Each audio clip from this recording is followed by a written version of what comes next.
आपण पाहत आहात युवाग्राम 24 न्यूज. सडेतोड बातम्या म्हणजे फक्त युवाग्राम न्यूज नेटवर्क.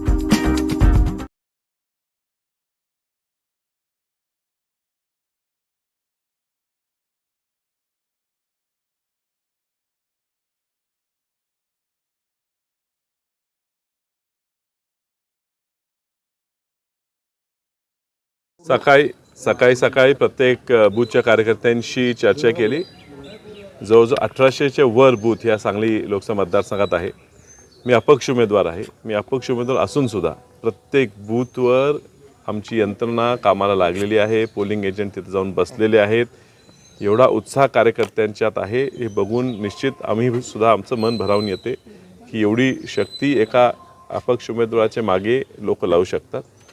प्रत्येक ठिकाणी उत्साह आहे, चांगलं वातावरण आहे. हे चांगलं वातावरण असताना काही खंत मनात येते. काही गोष्टी जाणून बुजून केल्या जातात. माझ्या उमेदवारीपासून त्रास आहे. मला उमेदवारी मिळू नये, मला चिन्ह मिळू नये, माझं नाव बॅलेट मशीनवर कमी खालती लागावं, असे वेगवेगळे प्रयत्न झाले.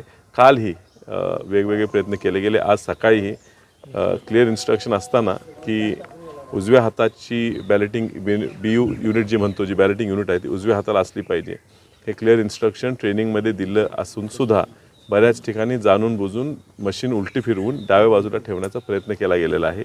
ज्या ठिकाणी आमचे लोक जागरूक असल्यामुळे बदल केलेला आहे. बाहेर नमुना लावत असतानासुद्धा जाणून बुजून नमुना हा आतल्या बॅलेटिंग मशीनचा न लावता पोस्टल बॅलेटचा नमुना बाहेर चिकटवला गेलेला आहे. हे सुद्धा जाणून बुजून केलेलं आहे, कारण मतदार कन्फ्यूज व्हावा. काल दिवसभरात मोठ्या प्रमाणात दंडुकशाही, धमकेबाजी, स्वतः खासदार काय कार्यकर्त्यांना दम देऊन का कसं करतोयस बघतो असे भाषा करून गेलेले आहेत.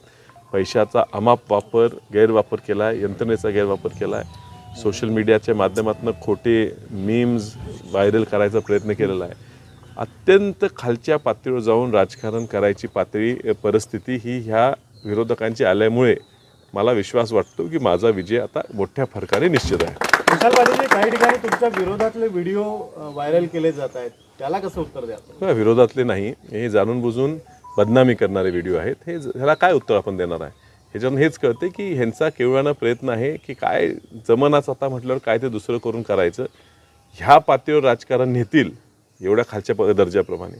आज आम्ही एवढं वर्ष राजकारणात आहे, आमचं कुटुंब आहे, पण हा दर्जा एवढा खालवेल म्हणजे एक सीट जिंकण्यासाठी किंवा वसंतदादांच्या घराला संपवण्यासाठी ह्या एवढ्या वाईट पद्धतीची कूटनीती ही लोक अवलंबतील असं वाटलं नव्हतं. असो, शेवटी कौल ही जनताच देणार आहे. काय वाटतं आपल्याला? खूप मोठा प्रतिसाद आहे, अनपेक्षित प्रतिसाद आहे. मी विशाल पाटील म्हणून नाही तर जनतेचा उमेदवार म्हणून लढतोय. जनतेने ही इलेक्शन मनावर घेतलेली आहे. तुम्हाला पाहायला मिळेल ते 2 ते 2.5 लाखाच्या फरकानं ह्या ठिकाणी ही सीट मी जिंकणार आहे. 2 उमेदवारच प्रमुख उमेदवार राहणार. भाजप विरुद्ध ही काँग्रेसच्या विचाराचा विशाल पाटील हीच लढाई आहे आणि विशाल म्हणजे मी ही लढाई खूप मोठ्या फरकाने जिंकणार आहे. हे बघा, निर्णय हा जनता घेते आणि जनतेला माहीत आहे की काँग्रेस पक्षाचा विचार आणि काँग्रेस पक्षाची विचारधारा ही जर कोण प्रभावीपणे मांडू शकते तर ते मी आहे. आणि त्यामुळे मला प्रत्येक ह्या महाविकास आघाडीच्या विचाराचा मतदार हा मलाच मतदान करणार आहे. त्यामुळे थोडीसुद्धा आमच्यात मतविभागणी होईल असं वाटत नाही. या उलट जे शिवसेना मागच्या भाजपवर लढत होती आत्तापर्यंत, त्यामुळे त्यांच्या मतातच विभाजन होणार आहे आणि म्हणून माझा विजय जास्त सोपा झालेला आहे.